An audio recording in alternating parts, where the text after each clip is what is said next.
topics I wanted to touch base with y'all of the small moving audience that I'm starting to build. This week, if you've been our truck driver and you're watching the truck drivers' newspapers, according to the last write-up that they had, the committee who is trying to change our hours of service have been swarmed with a write-in campaign by truck drivers and their families and companies, to the point that even senators, congressmen, everybody else are trying to tell them to leave our hours of service alone. This is a very popular magazine that you can pick up at any truck stop, and I invite you to please pick it up and read it. Our livelihoods are at stake here, and we all need to start getting involved and start caring about one each other, and make sure that if you haven't wrote in, write in. They've got a deadline, but I believe that if the mail just keeps pouring in even afterwards, then that in itself is going to have an impact on the decision makers.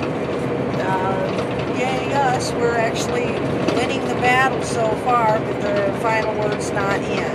There's actually a company that's a big orange company has said that they would lose over 5% of their revenue if they change the hours of service and change some of the rules and regulations that they're trying to impose on truck drivers and trucking companies. So it's interesting reading, and it's educational for us truck drivers. I know all of us know how to read despite what other people think. So I'm suggesting everybody grab one of these mags and start paying attention and reading it. The other thing that was brought up to my attention is, why don't I wear makeup? Seeing as that I'm doing these videos and stuff, you think I'd want to get all gussied up and ooh-ah-ah and all thing. But the thing is that this is real, like I've said before, and I'm not scripting this. Right now I am driving and talking to you and paying attention to the road. That's why I just paused a minute. Somebody just did something up here on the road. But anyways, wearing makeup for me driving at night is kind of like futile, because nobody would see it anyways. The little bit of time that I am up during the daytime and doing the videos or whatever, by the time I got done with them, I have to go to bed, and that's taboo. You don't sleep with makeup on. Besides that, I think I'm gorgeous enough without the makeup. Please. Also, I've never been able to find a foundation that works, for me. Everything that I use, even since when I was younger, made me look like I had wrinkles, and I've got enough of them. Ironing boards won't even come near me. But that's one of the reasons why I don't. The other is because trying to put makeup on in a moving vehicle is very dangerous, especially when I use a lot of eye makeup. I love to use eye makeup. That could be very dangerous. It could poke an eye out or have black streaks all over my face.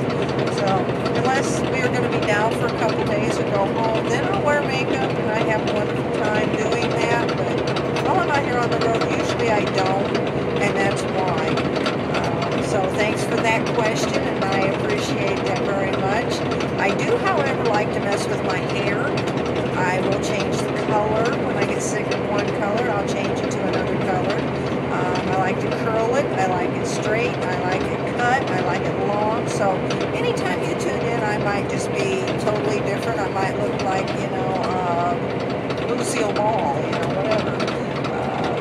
But that is something I do like, and I can do out here on occasion. Stop at a beauty shop and get my hair done and all that stuff. So I like that.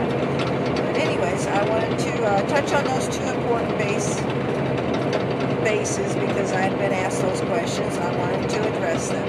I appreciate the questions, and any other topics that y'all want to send me, please do. I welcome them. I've got somebody who absolutely adores my tennis shoes. I love her very much. Other than that, there was something else I was going to talk about. What was that? You know what? I can't remember.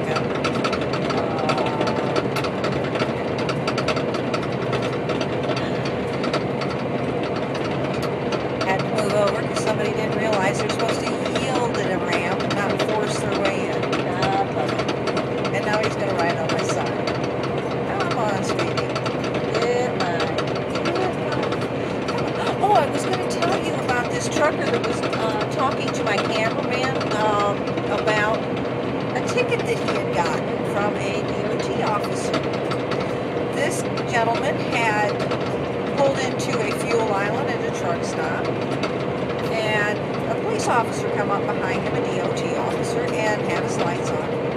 Come up to his door, and the driver asked me, what's up, officer? He says, well, first off, I wanted to thank you. And I said, well, in his mind, he's thinking, well, maybe this is one of them reward things, for good driving that we sometimes hear about.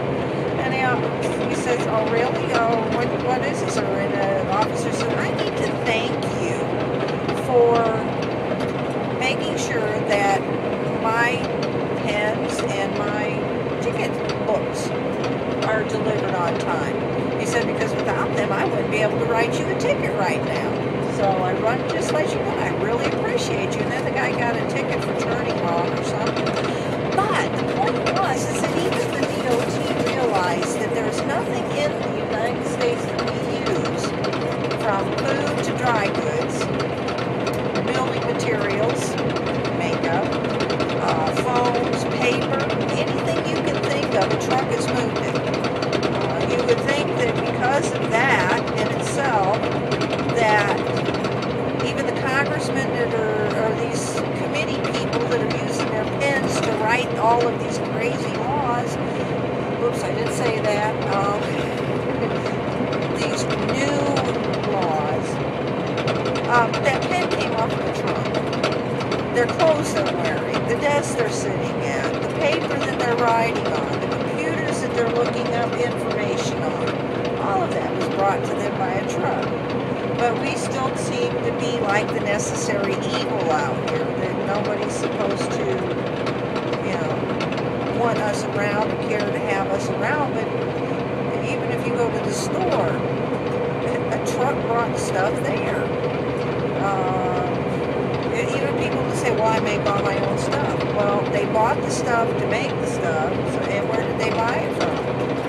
Wherever they bought it from, that place had to have it shipped to them by a truck. And that's the thing here. If they start really knuckling down and taking more money away from the truck drivers and regulating them down to where they can only drive like 8-10 hours a day, this is going to end up really affecting the economy. But anyways, this is my way of saying I appreciate not only being a truck driver, but I appreciate all of the other truck drivers out there that are keeping